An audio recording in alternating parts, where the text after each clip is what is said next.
Good afternoon, and welcome to the Fairfax Area League of Women Voters General Meeting titled From Insights to Action, a forum on the Fairfax County policy regarding racial and social equity called One Fairfax. My name is Jill Follows, and I feel privileged to be your moderator for today's forum. I am the League of Women Voters Fairfax Area Co-Chair of Action and Advocacy, and recently served as the United States League of Women Voters Observer to the United Nations. The title of today's forum, From Insights to Action, is borrowed from the UN. It reflects our League's commitment to listening to the insights of today's distinguished panelists, question them for additional clarity, and take action to accelerate progress toward our shared goals. Opening remarks will be delivered by Anu Sahai. She is co-president of the Fairfax Area League of Women Voters, having been re-elected to her second term earlier this spring. She is a strong supporter of voter engagement and women's rights, and recently served as a League delegate to the United Nations Commission on the Status of Women. Anu. Hi, good afternoon. I'd like to welcome you all to our forum on equity, from insights to action. The League of Women Voters is an organization fully committed to diversity, equity, and inclusion in principle and in practice. We are a nonpartisan organization that neither supports nor endorses any political party or candidate. The 19th Amendment corrected a grave inequity by giving women the right to vote. And the League was formed to help 20 million women or so to carry out their new responsibilities as voters. The League has also been front and center of the effort to ratify the Equal Rights Amendment. And this January, we were rewarded when Virginia became the 38th state to ratify it. It thus seems very appropriate that in 2020, as we celebrate our 100th birthday, we should be discussing equity. I'm delighted and honored to welcome our panelists. Chairman Jeff McKay is, as you all know, the chairman of the Board of Supervisors of Fairfax County. He's a lifelong Fairfax County resident and started his career as the chief of staff to then Supervisor Kaufman. He then ran and won the election as the lead district supervisor in 2007. He's been the champion in Fairfax County for equity, education, affordable housing, to name a few. He's currently a member of the Northern Virginia Transportation Authority, the Metropolitan Washington Council of Governments, and the president for the Virginia Association of Counties. So welcome. Superintendent Scott Brabrand has been working for Fairfax County Public Schools, one of the largest school systems in the US, and the school system my girls have attended since 1994. He's been a teacher and a principal before taking on the job of superintendent. He's worked with county officials to achieve 2 consecutive years of fully funded budgets, the first time in over 20 years, and has therefore been able to bring teacher salaries to the market average. He's been instrumental in implementing the One Fairfax policy, the details of which we are about to learn today. So welcome, Dr. Brabrand. We also have with us today Ms. Carla Bruce, who is the Chief Equity Officer for Fairfax County. Ms. Bruce has over 25 years of local government experience and is known as the driver of innovation in public service delivery, where local government works in partnership with residents and other stakeholders. She has successfully championed the One Fairfax Racial and Social Equity Resolution and Policy. Welcome, Ms. Bruce. We are very grateful that our distinguished guests are here with us today to answer questions that have been submitted by our members and other guests. Without further ado, I'll hand the mic over to Jill. Jill. Thank you, Anu. We are going to begin the Q&A portion of this forum with 2-minute opening remarks by each distinguished panelist. So let's get started. And if we may, Chairman McKay, the floor is yours. Well, thank you very much, Jill, and thank the League for all the work that they do, and thank those folks who are participating today who tuned in to hear about this important topic. Just by way of background, in only 2 minutes, I can't really share the real background behind One Fairfax, but to make it short, you mentioned I was a lifelong resident of the county. I was born and raised on the Route 1 corridor. And as a kid, had a really good life. But I didn't realize living on Route 1 that the conditions and the access to opportunities were so different in that corridor than other parts of the county. And I frankly didn't realize that till I was much older. And one of the reasons why I ran for office in the first place was to try to instinctively make everyone think about equity and the decisions that we make in the county and how they affect all people. And frankly, our county, I think, has a moral obligation to make sure that we all have a chance to succeed. We know some things are beyond our individual capacity, but collectively, we've got to give everyone in this county a shot and make sure that we think about equity intentionally, not as an afterthought, but that we intentionally think to ourselves when we make decisions, when we advocate for policies, when we take actions as elected officials, are we doing it in the best interest of all people and not just the people who may be the loudest or the people who may have the best access to the county? And to me, the long-term success of Fairfax is going to be determined by what we've done to help the least among us succeed. And the old ways of doing business, of listening only to the loudest voices, is not how you change institutional poverty, how you change institutional and in some cases unintentional racist actions. You have to think about this intentionally. And I always use a simple example when I talk to folks about this, is that even as a decision like where we put a bus stop, it's not just based on where we have land, where we have access, where the bus can, pick up the most residents.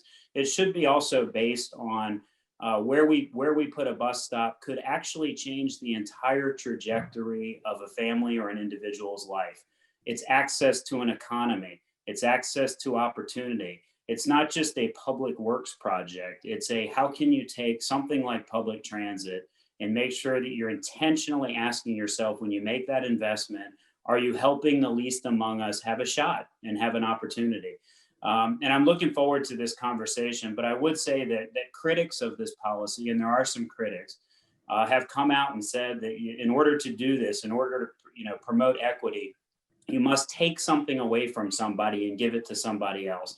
That is 100% categorically wrong.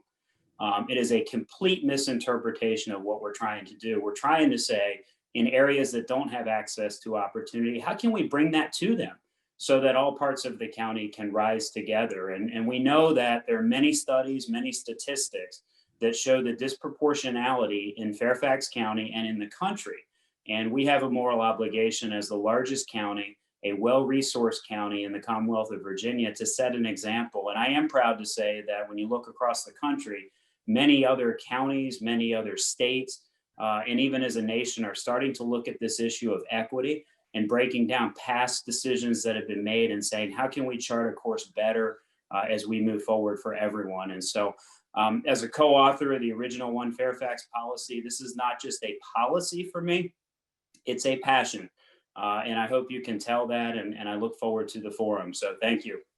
Thank you. And I do hear the passion in your voice, and we look forward to more questions to draw even more of that out from you. So thank you, Chairman McKay.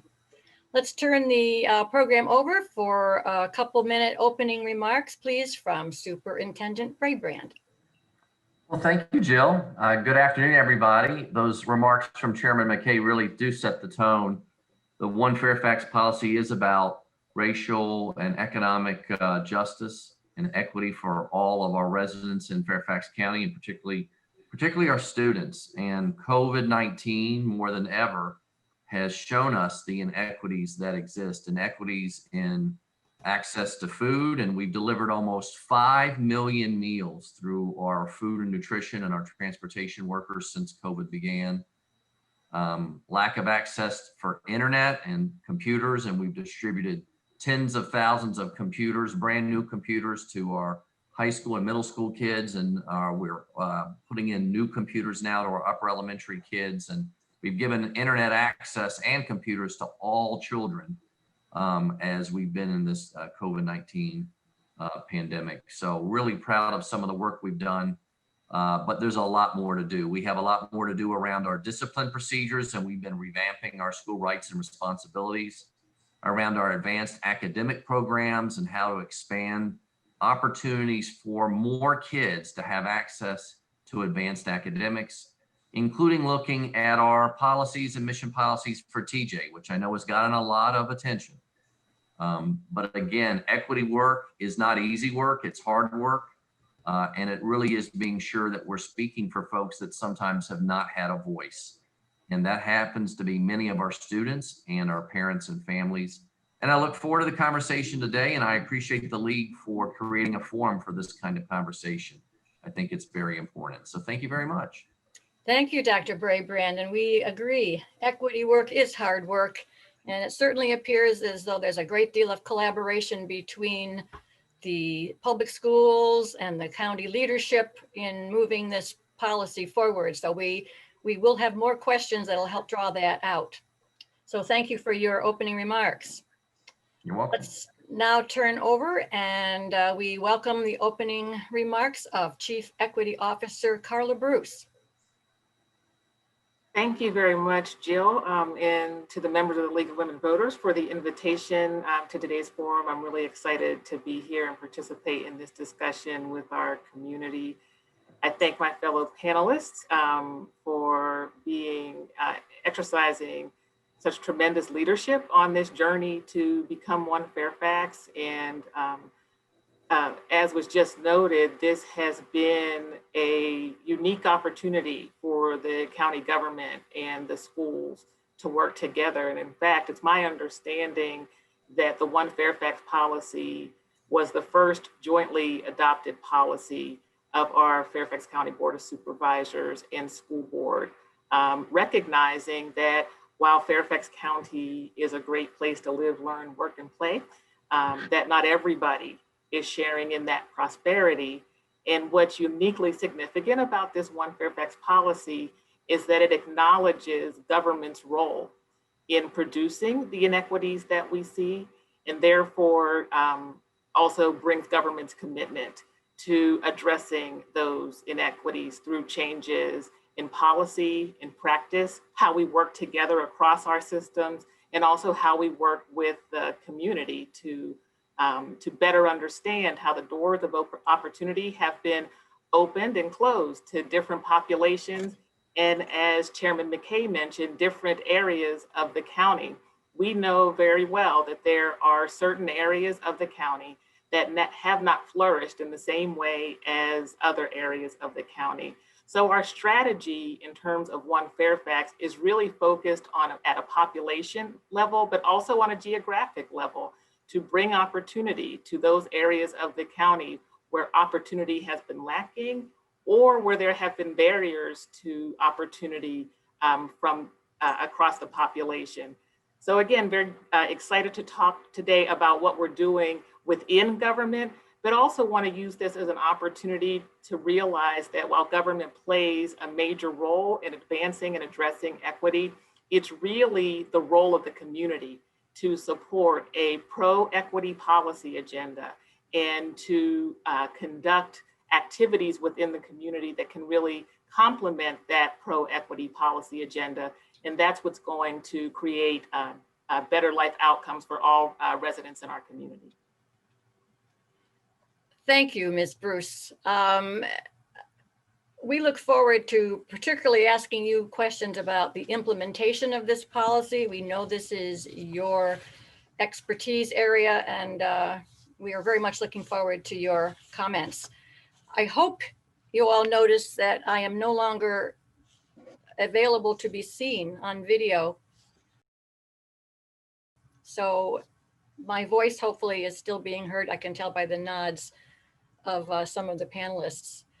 The question and answer period is where we are going to go to now. And if all things are working properly otherwise, the three distinguished panelists will be sharing a screen so that you will always be, your face will always be seen by the attendees. So let's get to the heart of the forum, the question and answer. The questions revolve around the equity principle, leave no one behind. The League states that equity prioritizes efforts to ensure the most underserved and marginalized members of our community have as much an opportunity to succeed as the most well-served and advantaged. The Fairfax Area League acts on this principle and draws your attention to its recent support for the public library's Spotlight on Books, raising awareness of systemic racism, and the League's distribution of 14,000 voter guides written in Spanish and English through food bank distributors during this fall's election cycle. I'm very grateful that our distinguished panelists are joining us today, and we will now bring all three of these speakers together for the Q&A portion. So welcome again to all three of you. It will undoubtedly be challenging to limit your answers to about 1 minute, but rest assured, by doing so, you will increase our appetite to learn more, and you will cover many more of the questions submitted by the attendees in advance of this forum. If any of our attendees think of any other questions during the course of this program, I welcome you to submit them to me through my email at jill.follows@lwv-fairfax.org. Okay, let's start. First question, Chairman McKay. Chairman, this past summer, you set up the Chairman's Task Force on Equity and Opportunity, and are quoted as saying, "As Chairman, I see the current situation as a chance to reflect on our journey, ensuring the community is fully aware of what has been done and has the opportunity to inform the path forward."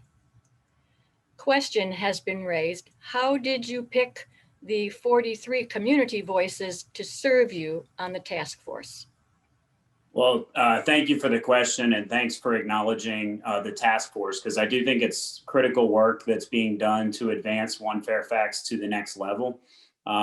We really picked the members of the task force based on a lot of criteria. We wanted to make sure that we were very balanced, to make sure that the task force reflected the demographics of Fairfax County, to make sure that we brought in some new voices. You know, I always appreciate citizen advocacy, but we have 1.2 million residents roughly in Fairfax County with many, many talents. And so we made sure that we had a balanced task force on all demographic fronts, but also intentionally made sure that we brought people into the conversation that maybe so far have not been a part of that conversation. And we thought it would be very instructive for county government, for the community, to hear some new voices on this topic. And so I worked closely with Carla Bruce, our Chief Equity Officer, to make sure that we reached out deeply into the community. We put people on this panel who have tremendous experience in this area and expertise to offer. And having had conversations with them, I got to tell you, it's probably the most talented group of people on this subject that you could possibly imagine. And so it was a very collaborative approach to appoint this task force, and they're on a very tight schedule so that their report can come out likely in January, and we can begin implementation of some of the recommendations that they made. Thank you. Superintendent Bray, a recent quote taken from the county government public affairs website says, "The county and schools look to further engaging with the community to identify equity goals and opportunities for working together to foster equity." Your question is, what actions have been taken under your administration to engage the community? Well, thank you. And let me share, one of the things that we've done is we had a Chief Equity Officer position, and Dr. Francisco Duran left a little bit ago to become the Superintendent of Arlington. But earlier this week, I shared with the school board our new Chief Equity Officer, Dr. Lisa Williams, who is coming from Baltimore County, where she was leading equity efforts for over a decade. So I'm very thrilled about her coming and partnering with Carla to continue the work that Francisco and Carla were doing together. But we've been partnering a lot with nonprofits in the county to support schools, whether it be clothing, food distribution. We've set up more food pantries not just the distribution of meals during COVID, but actually setting up food pantries to provide more food opportunity for families that simply right now economically are struggling just to have basic needs met. We are continuing to look at ways to partner with the county. We certainly support and appreciate the county's work with SRS, which provided a learning environment for kids back in the summer and through the beginning of the year as we started the school year mostly virtual, though we have begun to phase in 4 of our 8 student groups into the school system. So that work is going to continue. And I really do think the collaboration between the county and schools is at an all-time high. I talk to the county executive, Brian Hill, weekly, and we share ideas, we share strategies, we talk about successes and challenges. And that's the kind of collaboration we're going to need if we want to continue to advance One Fairfax ahead in the months and years ahead. Thank you. Chief Equity Officer Bruce, what is the pushback, if any, from county residents to the implementation of One Fairfax? So I believe Chairman McKay hit it in his opening remarks. One of the things that's a fundamental misunderstanding of the approach of One Fairfax is that in order for someone to gain, another population has to lose. And what that does is it fosters this scarcity narrative. And so our belief is that we all do better when we all do better. That's the tagline for One Fairfax. That's how we approach this, recognizing that if we can invest in those areas of the county, in those populations in the county that have not fared as well as others, that we will really bring opportunity to everyone. Fundamentally, people want to support themselves, they want to support their families, and they want to give back to the community. And when more people are giving back to the community, everyone benefits. The other dynamic that I think is sometimes misunderstood as it relates to One Fairfax is that it only considers race, and therefore in some ways misses out on the other areas of marginalization that exist in the county. What we do with One Fairfax is we really utilize the data. And so the reason why we center race in the focus of this policy is not because there should be competing competition amongst the marginalized groups. There are clearly other marginalized groups, but what we see consistently, predictably, is that the folks who are faring worse across every group are generally people of color, and specifically African Americans and Latinos. And I think that sometimes there is a lack of acknowledgement that that kind of inequity exists in Fairfax County, because frankly, some people are not positioned in places where they can see that. But the data supports that there are racial inequities in Fairfax County, and that's why we emphasize that focus in our application of the policy. Thank you. Coming back around, full circle, Chairman McKay, as an outcome of the One Fairfax policy, has the Board of Supervisors Legislative Committee discussed changes that would allow the Board of Supervisors more flexibility regarding appointments to the county boards and commissions? Yeah, good question. So first of all, I actually did a board matter recently on this to look at this subject. I think it's pretty technical because our boards, authorities, and commissions are all constructed and populated differently. So some fall under Virginia code provisions. Some are at the express, total express decision of the county and aren't guided as tightly by Virginia code. And so it's kind of a mixed bag. We have so many boards, authorities, and commissions that, you really have to look at each one individually to try to figure out where the authority rests for making appointments and what rules we have to follow, whether we have to follow any or whether we have to follow state code. That being said, I can't speak for the entire board, but I will tell you that I'm very proud of the board matter that we passed. It requires every appointee to a board authority or commission to have received the One Fairfax policy and to have acknowledged that they received it. Doesn't mean they have to agree with it, but it does mean they have to have received it. And I think that's important because as we try to work our way into this policy, it's important that everybody at least understand what the policy is and what the intention behind it is. And so we've put that in place. And personally, I've made it a mission of mine in my office to appoint people to boards, authorities, and commissions that reflect the county demographics. And I'll give you a recent example. Probably the one that's most poignant is the Planning Commission. Planning Commission is one of the most important appointments that a board member can make. And the two recent at-large appointments that I made was a female who had a passion for affordable housing and came from South County, an area that, for a long time in my mind has been underrepresented. The other person that I appointed is a Latino male who spends his time professionally working on environmental justice issues. And so again, I've been, told by several planning commissioners that their voice is so welcome. Just last week, there was a meeting on Route 1 about a potential trailer park that could be the subject of a redevelopment. And my planning commission appointee went down there, was able to speak fluently to everyone in Spanish, explain to them what was going on. And several planning commissioners remarked to me about how amazing that was. And so, the short answer to this is there are some things we're restricted by Virginia code. We're looking at that with the General Assembly as part of our legislative package. But really, it's important for every supervisor on this county board, all 10 of us, to pledge to appoint people to boards, authorities, and commissions that look like the county.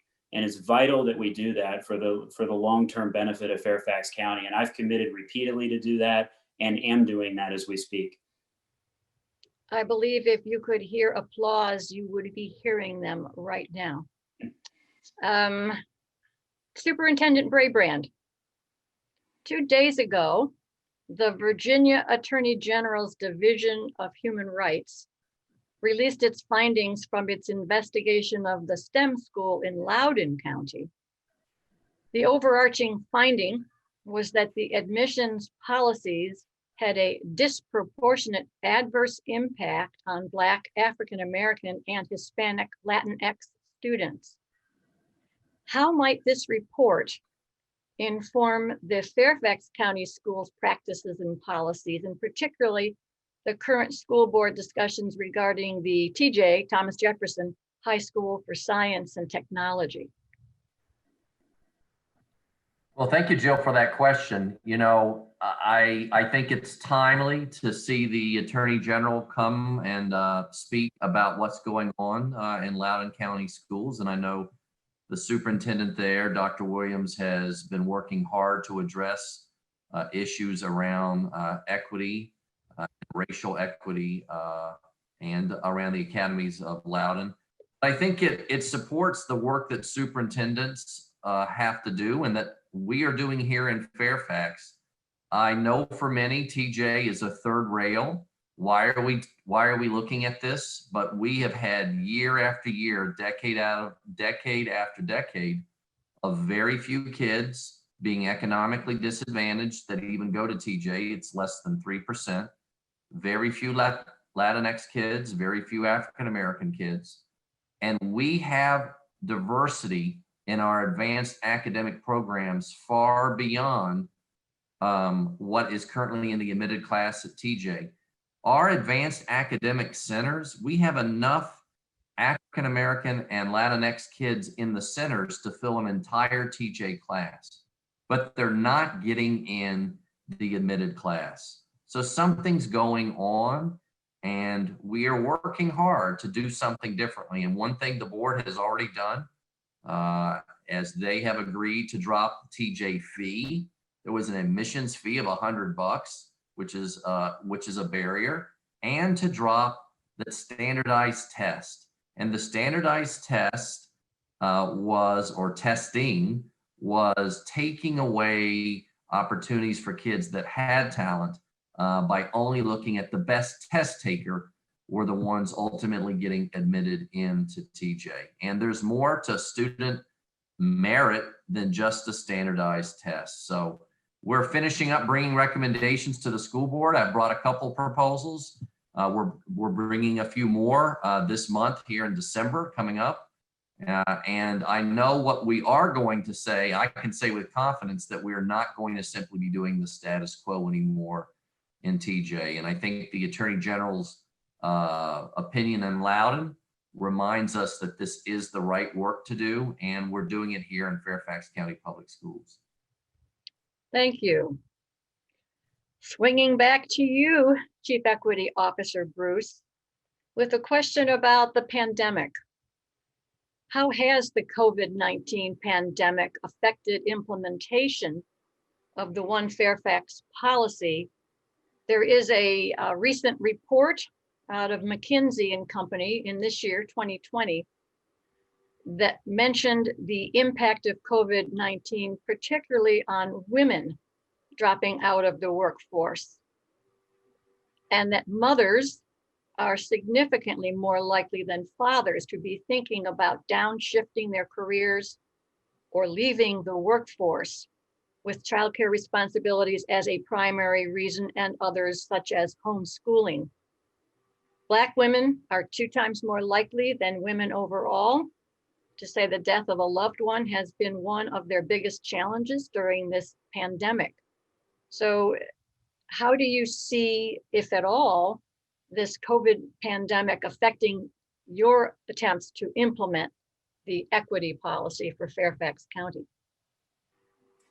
So one thing we know for sure is that the pandemic, while it has been a difficult situation for everyone in our community, it disproportionately impacted low-income people and people of color, both from a public health perspective as well as from an economic perspective.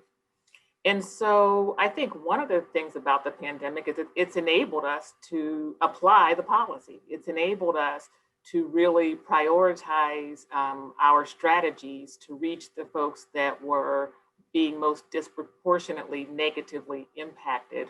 And so whether it was through food assistance or basic needs assistance with a focus on people who were facing eviction, the county from the very beginning really structured local resources as well as federal resources to ensure that the people who were being impacted most harshly were receiving the supports and services that they needed. We worked really closely with our nonprofit community and our faith community to reach folks who were in need. But even as we implemented some of those strategies, some of the gaps in our existing system became very apparent. And so one of the things that I can point to is that there were, there's a segment of our community that frankly was fearful of engaging with government, even if it was to access resources. And so what it forced us to do, and really I think is now going to be a strength in our system moving forward, is to work more closely with immigrant-led organizations and organizations with the capacity to speak in the language of the people being most impacted, who had trust in the communities, an understanding of the lived experience of that population. And so even in the midst of the pandemic, as we're delivering services, we are also adapting what we do based on this idea that we want to be in contact with the community, with those who are most impacted, to learn how the doors of opportunity are either opened or closed. And like I said, what we've learned in the process are things that I believe will become a part of our institutional practice of serving these needed communities.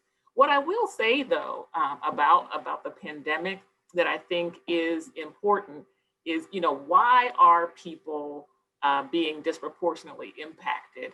And in the early stages of the pandemic, there was a real emphasis on people with comorbidities. And so people who had heart disease and high blood pressure and diabetes being more disproportionately impacted by that disease. But when you think about who that population is in our community, it's people of color. And then you wonder why they have these health conditions, and you start to look at other factors. So what the pandemic has reinforced is the structural nature of the inequity that exists in our community. Again, we're not emphasizing the deficits in individual people. People are doing what they need to do. They're going to work every day. They're trying to take care of and support their children. But due to the structural inequity at place in terms of the types of jobs people have, the types of living conditions people have, they're facing difficulties, which just exacerbates their exposure to the harms of the pandemic. Thank you. Coming back around again, Chairman McKay, would you kindly share your general insights about how One Fairfax impacts the criminal justice system in the county, and specifically what is being done in the county to address the inequities resulting from issues such as cash bond requirements and availability of public defenders support? Well, it's a great question. First of all, the point of One Fairfax is to make an impact in all areas of the county, and certainly criminal justice is one of them. If you look back on the actions that our board has taken in the way of police reform, supporting criminal justice reform, we've funded a public defender's office in Fairfax County for a long time. If anything, we learned in the last General Assembly session that many of the criminal justice reforms that are now being championed statewide are criminal justice reforms that have already been put in place in Fairfax County either recently or a long time ago. And so we've acknowledged from the beginning that criminal justice reform is an important component in equity, especially among our youngsters, because we know that, you get on a trajectory. And the past has said if you do something wrong, you must be punished, and punished hard for that for a long period of time without thinking about the systemic impact that has on a young person's potential to be a successful person in society. And so we've realized that, when I go back to the original conversations about One Fairfax, through the skipped committee that was set up, one of the first things we looked at, and a driving force behind deciding that we needed to take a step backwards and find out what systems were in place that worked against people, was the disproportionality in the criminal justice system. It was clear, it was non-debatable, it was in Fairfax County. And we know that certainly this has taken on a nationwide discussion now, which is great, but it was a driving force behind the creation of One Fairfax to begin with. And we know that, and Dr. Bray will certainly attest to this, this starts in the school system, which is another reason why at the beginning of this, we said, hey, our school partners need to sign on to this. And as was mentioned earlier, this is a joint, identical, word-for-word policy that was adopted by the school board and the county board, because we know it starts at a very young age with kids and keeping them out of the criminal justice system. And, if you look at our diversion first programs and some of the things we put in place in the county, we as a mission know that putting people in jail or behind bars works against their long-term chances of success in our economy and in our country. And it's also a poor use of resources. And so we have advocated enrichment for reforms. We have put these reforms in place that just now are catching up in the Commonwealth of Virginia. And it is a cornerstone of why One Fairfax was so important, was disproportionality in our criminal justice system. And so, we are making some headway in this area.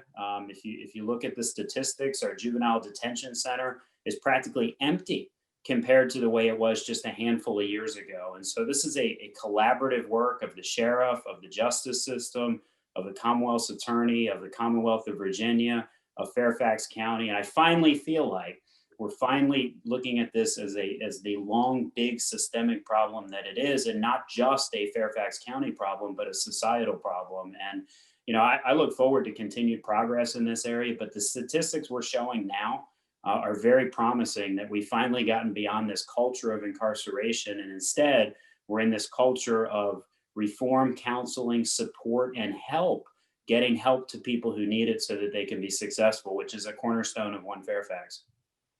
Thank you. And sticking with the idea that you are in close collaboration with the schools, Superintendent Bray, do you agree that the minority student achievement gap seen in high schools is also present in fourth grade reading and math scores? And if yes, please share what steps are underway or under consideration to remedy this inequity. Sure. Let me just say something about Chairman McKay's remarks. His leadership and his predecessor, Sharon Bulova, we did an SRO MOU agreement a few years ago with input through the communities of trust, facilitating to update that agreement. And we have dropped the number of arrests in our schools significantly over the last 3 years. We've completely redone our SR&R, that's our School Rights and Responsibilities Code. We've taken out all the discipline codes and replaced them with behavior codes. We've set up restorative justice folks in each of our regions. Instead of disciplining a kid and taking them out of school, we're doing restorative justice, bringing the kids together and sometimes even their parents to figure out how to make connections and build bridges. Kicking kids out of school isn't going to help us with the gaps. So we've done a lot around school discipline, and we see the disparity in discipline declining, and we have seen 2 to 3 years of improvement around that. The achievement gaps, as you talked about in fourth grade, actually even show up as early as kindergarten when kids come in the door. So we're working hard with the county to expand pre-K as well as with Governor Northam to get more VPI slots, more kids that can get access to preschool early. But it is showing up in kindergarten. We see it in third and fourth grade. And one of the things we're doing more now than ever is more what we call multi-tiered systems of support, more interventions for kids academically and behaviorally earlier on.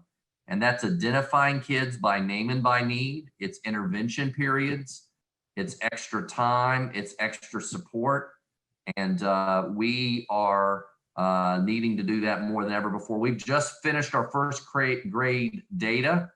Here's the irony. In some cases, we're seeing kids getting more A's, but that's among kids that were already being pretty successful. Many are still being successful in this COVID-19 pandemic. Some of the kids that struggled the most before, our special ed or our English language kids, are the ones struggling even more now. And that's going to mean additional outreach, targeted support. It's going to be us looking at potentially for a whole redesigned summer school this coming summer. And we're going to just have to do more of that. But a lot of it, again, is identifying kids by name and by need, building relationships with those kids and giving interventions academic and in terms of behavioral supports as well. And it is more challenging now than ever in COVID-19, but I'm confident that we can rise and meet the challenge in the months ahead. Thank you. Chief Equity Officer Bruce, assuming that you agree there are intersections between inequities based on race and inequities based on gender, then what actions has the county taken to measure the impact of institutional and structural barriers experienced by women in Fairfax County? So one of the things that has been a part of our work is, I talk about our work as an inside and an outside strategy. Inside, we're really focusing on building the capacity of our organization to apply an equity analysis. And part of being able to apply an equity analysis is being able to look at data and look at it in a disaggregated form so that you can begin to pick up those areas of intersection. So we've been working closely with staff to build up that capacity. As I recently joined the Council to End Domestic Violence for the purpose of helping them to integrate this focus on on equity and to really put into practice that the types of systems and processes that will enable them to apply an equity lens to their work. Again, recognizing that while women in general may face a certain circumstance, further disaggregation will show that women of color or women or low income women are further marginalized given the intersection of those social categorizations. But again, it's really connecting to the community that is at the core of our ability to advance equity. And so, you know, forums such as this are also very beneficial to lift up the voice and the concerns of women so that it can be understood. Again, that's the outside portion of our strategy is intentionally and purposefully engaging with groups that represent the voices of those marginalized in our community. So One Fairfax, I like to think about as a journey. And we are constantly sort of making progress along that journey. So I welcome the insight and the input from the League of Women Voters to help us to better understand the challenges facing women in our community, and then be able to match that up with government institutions that have the capacity now to better interpret data so that we can work with organizations like yours to understand issues, but also construct what we think will be more effective solutions. Thank you for the invitation. You will be hearing from us. Finally, one toss-up question for the three of you. And then we will hope to conclude at 3 because we are well aware that you have commitments and will need to drop off at 3 p.m. What is the timetable for achievement of the One Fairfax policy, and how will you measure success? It's a toss-up. Anyway. I'm happy to keep the same order if you would like. Let me just say, I want to go backwards for one moment to the question that Carla just answered, because it's important. You know, one of the things that people ask me periodically is, how do you know if One Fairfax is working, and do you have any concrete examples of that? And I think the last question, and I think I saw Lisa Sales on this call earlier, I think this is important because for many, many years, we knew we needed a domestic violence shelter, which we know disproportionately hurts women and families. We needed a domestic violence shelter in South County. And for many, many years, we could never get to the finish line. We adopted One Fairfax. We applied an equity lens to the decision. We realized that geographically, there was an area of the county that was not being served, and there was an area of the county with tremendous need. As a result of that, we have a domestic violence shelter in the Route 1 corridor today. And I would say, other than the advocacy of Lisa and the domestic violence community, the other reason why it's there is because we have a One Fairfax policy in place that no one could argue that disproportional decisions were made systemically for a long period of time that left certain people in this county behind. And so when you look for concrete examples, that was one of the early wins under this policy. And those are the kind of things that, you know, we need to continue as we move forward. But for me, success is when our community is intentionally talking about this subject. You know, it's easy to say, show me the metrics, and we have certain metrics already that we know are going in the right direction. We have a lot of things that, you know, seem to be turning in our favor. Then the pandemic hit, and now we have to assess the impacts of that. But as Carla mentioned earlier, this policy was in place when the pandemic hit, allowed us to quickly set up the SRS program for Title I schools, allowed us to do extensive testing in immigrant and low-income communities with our health department, allowed us to immediately get money out to our nonprofits, and to realize there was a disproportionality this pandemic. One Fairfax kicked in and made those decisions, in my mind, non-debatable to help parts of the community that needed it. And the metrics behind needing to help them were clear. As we move forward, for me, success is going to be, are we moving the needle in those areas that we can measure? But also as a community, are we having the kind of conversations that we're having today that are hard? You know, it was mentioned earlier, these are hard subjects. They're not subjects after decade after decade after decade of intentionally holding people back that in a year or two you solve. But you certainly don't solve them if you don't have the conversation and you don't have the willpower to make hard decisions, knowing that those decisions will bear fruit, some immediate, some much longer term. But you have to have the conversations, you have to reckon with the community. And as Carla said earlier, you have to have community support for these initiatives, even if they're tough. And that's where I'm thankful for the league for having this forum today, because these are exactly the kind of ways that we're going to see measurable improvement as we move forward as an entire One Fairfax community. Thank you. And Dr. Braybrand, do you have a specific way that you will also measure success? A lot of the success is going to be in the metrics in our strategic plan, student achievement on SOLs, seeing those gaps go down, continued reduction in the gaps of discipline disproportionality, and changes in our advanced academic programs composition, including changes to the diversity at TJ. So we have metrics, but something I think Chairman McKay said that I absolutely 100%, I think he nailed it, is more comfort to have uncomfortable conversations is one of the things that is going to make this a healthier county. And it's going to attract more and more people and businesses that want to lead with equity. That's one of the things Amazon, I believe, did and looked at when they decided to come to the Northern Virginia area. He who celebrates, or she who celebrates, or using pronouns they, who celebrate diversity win. The winning hand in the future in this country and world is those that celebrate diversity and inclusivity. And we need to be leading the way, even when it's hard. And trust me, the last few months have been very hard in our school system.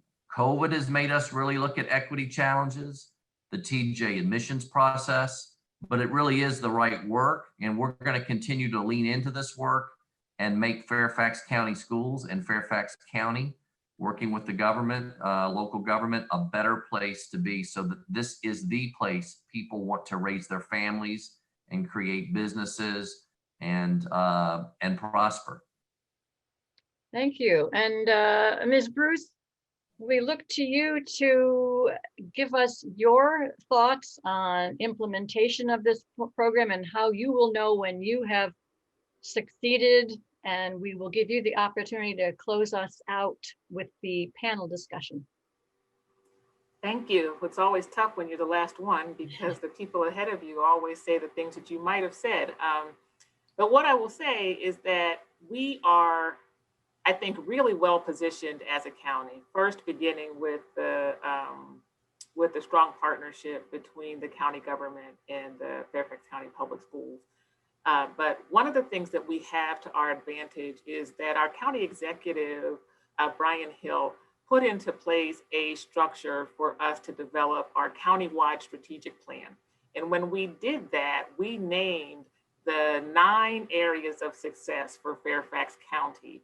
And within those 9 areas of success, we have integrated an equity focus, both in who we engaged in the development of the countywide strategic plan, but also in terms of the strategies that will need to be implemented to be successful across those 9 areas.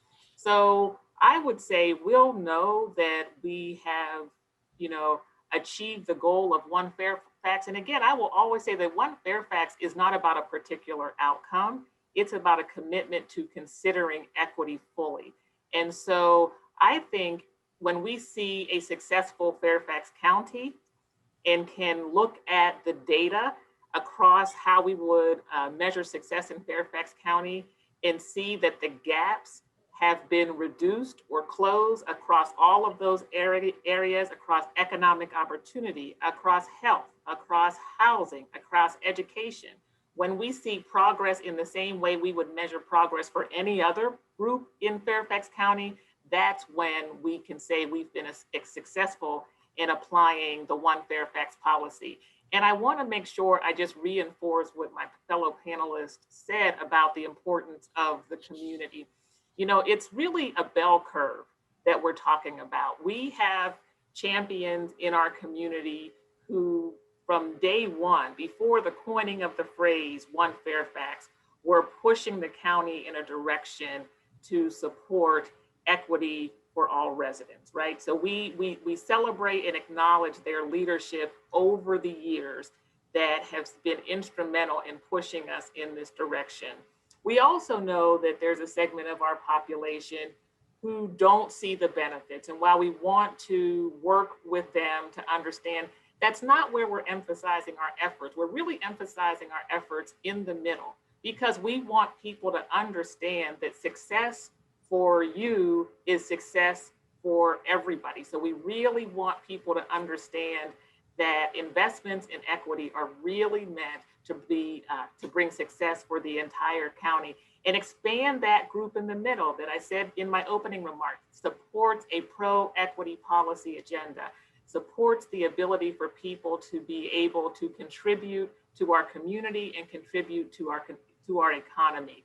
So I feel like the more we're able to expand that coalition in Fairfax County is also a reflection of our success with One Fairfax. Thank you. And thank all of you. We greatly appreciate your time and, more importantly, your insights on the One Fairfax program and policy. The League of Women Voters of the Fairfax area will continue this discussion in our meetings, all the while seeking ways to engage with Fairfax County to accelerate progress towards equity, diversity, and inclusion. We have reached the 3 p.m. Mark, and we acknowledge that some of the panelists, if not all, have commitments later this afternoon, and we invite you to sign out if you need to. The rest of us will continue to listen to the closing remarks of our co-president, Nancy Rudberg. Nancy is the co-president and highly committed to the League's work with the high school voter registration and education efforts. Nancy, we look forward to hearing your closing remarks. Thank you, Jill, and thank you to our esteemed panelists for that wonderful discussion. I know I always leave these forums leaving educated and energized, and I hope all our listeners feel the same way. The League, at the core of our mission, has always fought for the rights of all people to be represented and to be able to vote their voice. We believe in and work for equity, regardless of race, gender, age, sexuality, or economic or citizenship status. Programs such as this forum, From Insights to Action, aim to engage, to enlighten, and to encourage our membership and our supporters to help improve the lives of those in our community. In our 100-year history, the League has never wavered from this mission. Even when times become challenging, like during this COVID crisis, the League does not sit still or stand by. We innovate and we push forward. If we can't hold live events, we pivot to the virtual world. When high schools go online, we do too. We set up signboards in outdoor public spaces with easily accessible QR codes and links. Or we work with food pantries and other outreach efforts to ensure that people get the information that they need. These are just some of the many vital programs the volunteers of the League bring to our community. But we can't do it without you. We can't accomplish what we do without our volunteers, and we can't continue to educate and advocate without the financial support of our donors. Your contributions are what allow the League to inform, to inspire, and to work for the equal inclusion of everybody. Please consider joining the League or making a donation today. Thank you again to all our panelists, to our volunteers, and the organizers of this program, and all of you for sharing this event with us. Jill, back to you. Thank you, Nancy. And thank you to all of you members and community members for joining us today. Please watch for further discussions and notices on this topic in the League's newsletter, by member email, and on our webpage for those of you in the community at large. Thank you all. It has been a pleasure to host this, for the League to host this forum today.